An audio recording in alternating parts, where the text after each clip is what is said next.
Plus de 90% des débutants font ces erreurs à la salle et c'est pour ça qu'ils ne progressent pas. Alors, si tu as envie d'éviter de perdre des mois, voire des années à cause d'erreurs stupides, je t'invite à regarder cette vidéo. C'est un guide complet, une masterclass. Donc, je vais vraiment t'expliquer tout ce qu'il faut faire. Donc, les erreurs à éviter, ce que tu dois faire, ce que tu dois pas faire. Bref, c'est vraiment complet de chez complet, crois-moi. Et sur ce, on commence. Donc, déjà, il faut savoir que presque tous les débutants font des erreurs en muscu. J'en ai fait aussi beaucoup et ça me saoule de le dire. J'avais pas de programme d'entraînement, pas de planning, je savais pas comment m'entraîner, j'avais une mauvaise technique, ça m'a fait perdre du temps. Je le reconnais clairement. Mais j'ai changé ça, c'est vraiment ce qui m'a permis de progresser. Et je vous permets d'éviter les erreurs que j'ai déjà faites. Alors, punaise, écoutez vraiment, ce sera le meilleur truc que vous ferez de cette journée. Vous regardez cette vidéo, vous allez gagner des mois. Et sur ce, on commence. Donc déjà, vous devez avoir un plan d'entraînement. La première chose à faire, c'est d'avoir un bon plan d'entraînement. Si tu n'as pas de plan d'entraînement, mec, c'est comme si tu vas t'entraîner au basket, tu prends une balle, tu shootes sur le panier alors que tu sais même pas où il est. En fait, c'est comme si tu vas t'entraîner au basket en ayant les yeux bandés. Donc, tu vas avoir un plan d'entraînement. Tu n'as que de bonnes solutions pour avoir un plan d'entraînement. Ce sera soit un pratiquant avancé, soit un coach. Tu peux pas le faire toi-même vu que tu t'y connais pas. Sur Internet, ce sera soit le plan d'entraînement d'un bodybuilder, et ça va vraiment pas te convenir du tout vu que vous n'avez pas le même niveau, soit le plan d'entraînement de quelqu'un d'autre, mais ça sera pas individualisé. ChatGPT ou une autre IA ne peuvent pas te faire de bons programmes. Je l'ai déjà dit, je l'ai déjà testé et j'ai fait une vidéo dessus. Allez la voir si vous ne me croyez pas, mais c'est pas le sujet de la vidéo. Et puis, ouais, en fait, c'est juste, vous devez aller chez un pratiquant de musculation avancée ou un coach. C'est votre seule solution pour avoir un bon programme. Ensuite, ce que vous allez devoir faire, c'est en général commencer sur 3 ou 4 entraînements par semaine avec soit un upper-lower, soit un full body. Mon deuxième conseil, et ça vous devez le faire absolument, je trouve, c'est de se renseigner sur la musculation. Vous devez avoir un minimum de culture générale, mais ça peut être vraiment vite fait. Donc juste un minimum de culture générale, plus connaître les notions de périodisation, de bloc, de RPE, d'intensité, et connaître les mouvements de votre séance. C'est le minimum du minimum. Vous renseignez vite. Vous n'avez pas besoin d'être un expert, juste comprendre les bases et à peu près savoir si vous faites des erreurs ou pas. Ensuite, vous allez devoir vous fixer des objectifs. Donc là, je te demande de prendre une petite pause et repense juste à quand tu as commencé la musculation. Ou si tu la commences maintenant, vraiment les objectifs qui te tiennent le plus à cœur. Dis-toi, punaise, qu'est-ce que j'aimerais accomplir? Qu'est-ce que j'aimerais accomplir? Honnêtement, pose-toi cette question. Tu te poses cette question, tu vas prendre les deux ou trois trucs que tu aimerais le plus accomplir. Donc ça peut être avoir un six-pack, enchaîner 20 tractions, avoir un physique magnifique. Ça peut être juste par exemple prendre 5 kilos de muscle. Ou ça peut être un objectif sur le développé couché. Tu notes ça, donc t'en notes deux ou trois. Et tu vas aussi prendre des objectifs donc atteignables dans les 3 à 6 prochains mois. Pour ça, tu vas noter aussi ce que tu vas avoir sur ton bench, ton squat ou ton deadlift, ou ton développé militaire et tes tractions en plus. Tu peux le mettre, ou soit sinon, par exemple, tu peux mettre le bench, les tractions et par exemple le squat ou la leg press. Bref, tu m'as compris. En gros, tu mets 3 ou 4 trucs qui ciblent à peu près tout le corps et sur lequel tu pourras vraiment bien voir si tu progresses ou pas. Ça va te donner une direction. Ça va vraiment te faire progresser à fond. Donc, mec, si tu n'as pas encore fait tes objectifs, tu sais pas ce qu'ils sont, tu prends une pause et tu fais tes objectifs. Ensuite, quatrième point, tu dois avoir un carnet d'entraînement. Tu dois avoir un carnet d'entraînement. Je vais le répéter parce que personne ou presque ne le fait. Tu dois avoir un carnet d'entraînement. Mec, le carnet d'entraînement, tu vas tout noter là-dedans. La date, tes séries, tes exos, tout. En fait, tu vas noter toute ta séance là-dedans. Et c'est vraiment ça ce qui va te permettre de voir si tu progresses ou pas. C'est vraiment l'outil game changer qui en plus te prend presque pas de temps. Donc, ce que tu vas faire, c'est que tu vas t'entraîner, tu vas noter toute ta séance dedans et tu vas après, par la suite, voir comment tu progresses. En plus, ça va te donner les poids à utiliser pour la prochaine séance. Ça va, bah, tu vas aussi pouvoir te rappeler de ce que tu as fait. C'est game changer et il n'y a rien de plus à dire sur ça. Maintenant, on va vraiment passer aux conseils qui vont transformer votre séance. Donc, ça va vraiment, bah, ouais, là, je viens sur les gros points.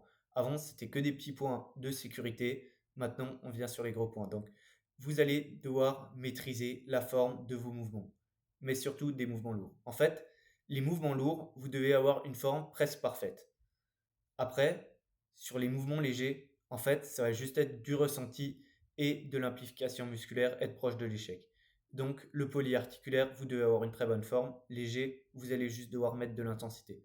En parlant d'intensité, sur le polyarticulaire, lourd, on va viser en général du RPE8 ou du RIR2. En gros, ça veut dire que vous terminez votre série, vous avez encore la capacité de faire 2 reps en plus si vraiment vous devez aller à l'échec.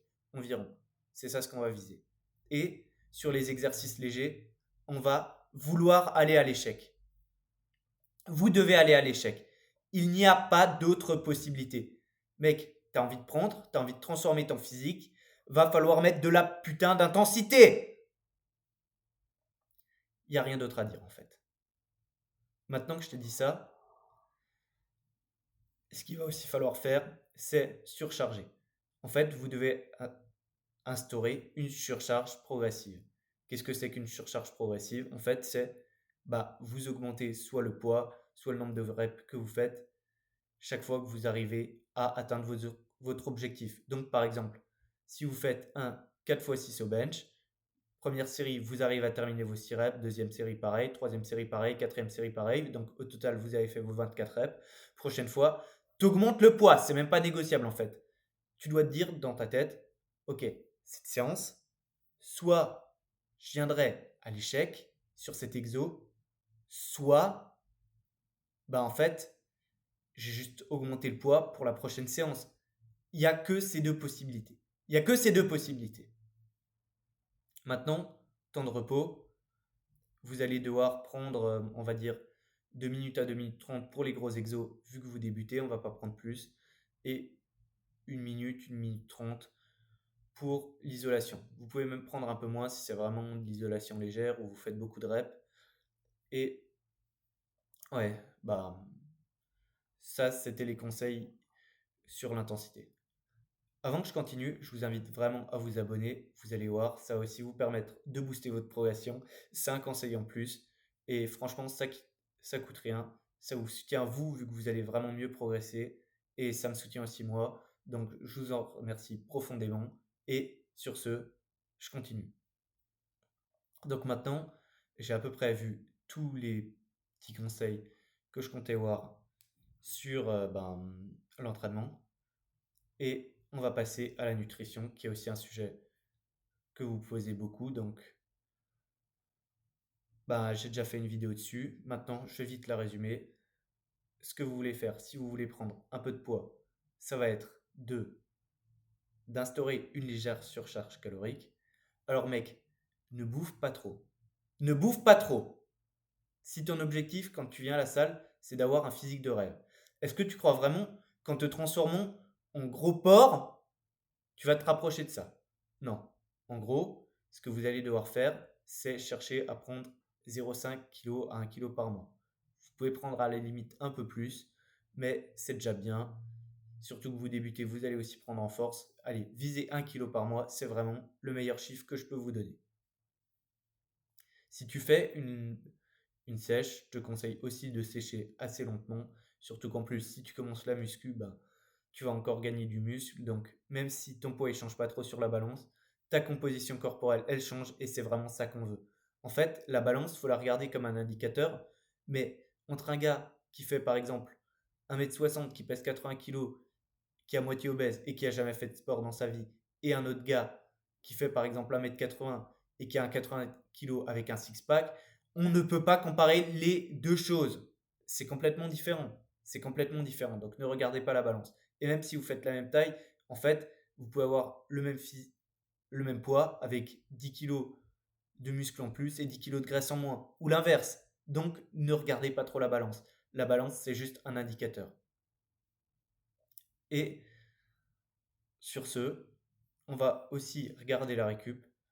Avant de regarder la récup, je vous invite à vous abonner si ce n'est pas encore fait et rejoignez mon canal WhatsApp. Je vous partage des ressources à fond, c'est offert et le plus longtemps vous tardez à le rejoindre, qu'est-ce que je dis, le plus vous perdez de valeur parce que vous ne pourrez pas accéder à mes posts qui sont plus anciens que quand vous aurez rejoint. Donc vraiment, tardez pas, ça va booster votre progression et je passe à la suite.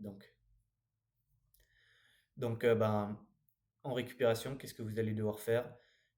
En fait, la récupération, il y a trois trucs. Donc, on va parler du sommeil. Sommeil, c'est simple. Essayez de dormir 7 à 9 heures au moins. Enfin, 9 heures au moins, non. Mais entre 7 à 9 heures. Ce que vous allez aussi faire, c'est essayer de vous coucher toujours à la même heure. Et en plus, le matin, juste regarder la lumière du soleil. Vous allez aussi devoir faire chaque jour une petite activité physique, donc ça peut être 10-15 minutes de marche, mais c'est vraiment le minimum, ça vous permet de récupérer, ça va vraiment vous permettre de vous sentir bien en plus, c'est une habitude game changer. Donc soit 10 à 15 minutes de marche, soit du vélo, soit de la salle, mais en aucun cas, vous ne devez faire moins que ça dans votre journée. Et sinon, il y a aussi un peu minimiser le stress pour la récup, il y a aussi l'alimentation, mais bon, je vous ai déjà parlé du sommeil, c'était le principal. Et c'est vraiment la fin de cette vidéo.